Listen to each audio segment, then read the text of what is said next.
কুসুম আয়ুষকে জিম্মি করে রেখে এবার ইন্দ্রাণী গাঙ্গুলির কাছ থেকে সমস্ত সম্পত্তি হাতিয়ে নেওয়ার ব্যবস্থা করলো মেঘা। হ্যাঁ বন্ধুরা, ভিডিওটা লাইক দিয়ে দেখতে থাকুন। ইন্দ্রাণী গাঙ্গুলি এবং সমস্ত লোকেদের চোখের নিমিষেই যখন কিনা কুসুম এবং আয়ুষ ওদের দুজনকে একসঙ্গে জিম্মি করে রাখে দেবলীনা, জয়িতা এবং মেঘা মিলে, ঠিক তার পর মুহূর্তে যখন কিনা সমস্ত লোকেরা হুন্নি হয়ে খোঁজার চেষ্টা করতে থাকে আয়ুষকে এবং কুসুমকে, এবং শঙ্কর যখন বলতে থাকে যে কর্তামা যে করে হোক না কেন আমার একটা মাত্র মেয়ে, আমার মেয়েটাকে আপনার খুঁজে এনে দিন, ঠিক সেই মুহূর্তে ইন্দ্রাণী গাঙ্গুলি যখন বলতে থাকি যে এই সমস্ত নোংরা কর্মকাণ্ডগুলো যে বা যারা করছে তারা কেউ যাতে ছাড় না পায়, এক্ষুনি কমিশনারকে ফোন করো রাজ। ঠিক সেই মুহূর্তে কমিশনারকে ফোন করা মাত্র যখন কিনা ইন্সপেক্টর সেখানে এসে হাজির এবং বলতে থাকে যে ম্যাডাম, আপনাদের সমস্ত লোকের উপস্থিতির মধ্যে থেকে কী করে দুজন মানুষ গায়েব হয়ে যেতে পারে বলুন তো? আপনাদেরকে কারোর সঙ্গে কোনো রকম কোনো পুরনো শত্রুতা আছে যার কারণে কিনা সে এরকম কর্মকাণ্ডগুলো করছে?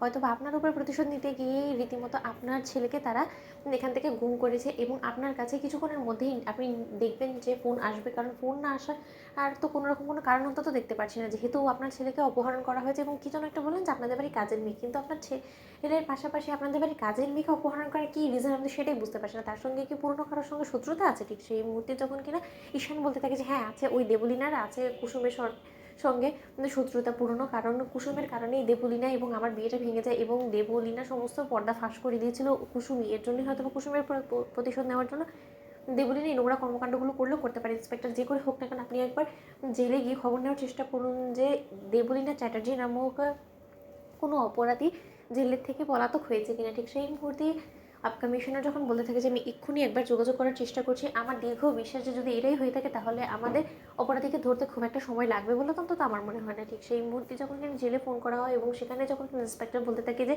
Sir am very very sorry to say, আসলে আমাদের কনস্টেবলের রীতিমতো খামখেয়ালির জন্য ওই দেবলীনা চ্যাটার্জি নামক সেই ক্রিমিনালটা জেল থেকে পালিয়েছে। ঠিক সেই মুহূর্তে ইন্দ্রাণী গাঙ্গুলির যখন কিনা মাথায় হাত দিয়ে দেয় এবং বলতে থাকে যে এবার তো কোনো মতে আমি আয়ুষ্কে বাঁচাতে পারবো না রাজ, এবার কী হবে বলো তো? ওই দেবলীনা এবং জয়িতা মিলে আমার ছেলেটাকে শেষ করে দিবে। ঠিক সেই মুহূর্তে শঙ্কর বলতে থাকে যে কর্তামা, আপনি শুধুমাত্র আয়ুষ বাবার কথাই ভাবছেন, আপনি একবার ভাববেন না যে আমার মেয়েটার কী হবে? কারণ আমার মেয়ের উপর তো সব থেকে বেশি আক্রোশ ওই দেবলীনা ম্যাডামের। এবার যদি দেবলীনা ম্যাডাম আমার মেয়েকে কিছু করে ফেলে, ঠিক সেই মুহূর্তে যখন কিনা আয়ুষ এবং কুসুম ওদের দুজনকে একসঙ্গে যখন কিনা গাড়িতে বেঁধে রাখা হয়, ঠিক সেই মুহূর্তে আয়ুষ কুসুম চিৎকার চেঁচামেচি করতে থাকে। অন্যদিকে দেবলীনা বলতে থাকে যে খুব বেশি কষ্ট হচ্ছে তাই না কুসুম তোমার?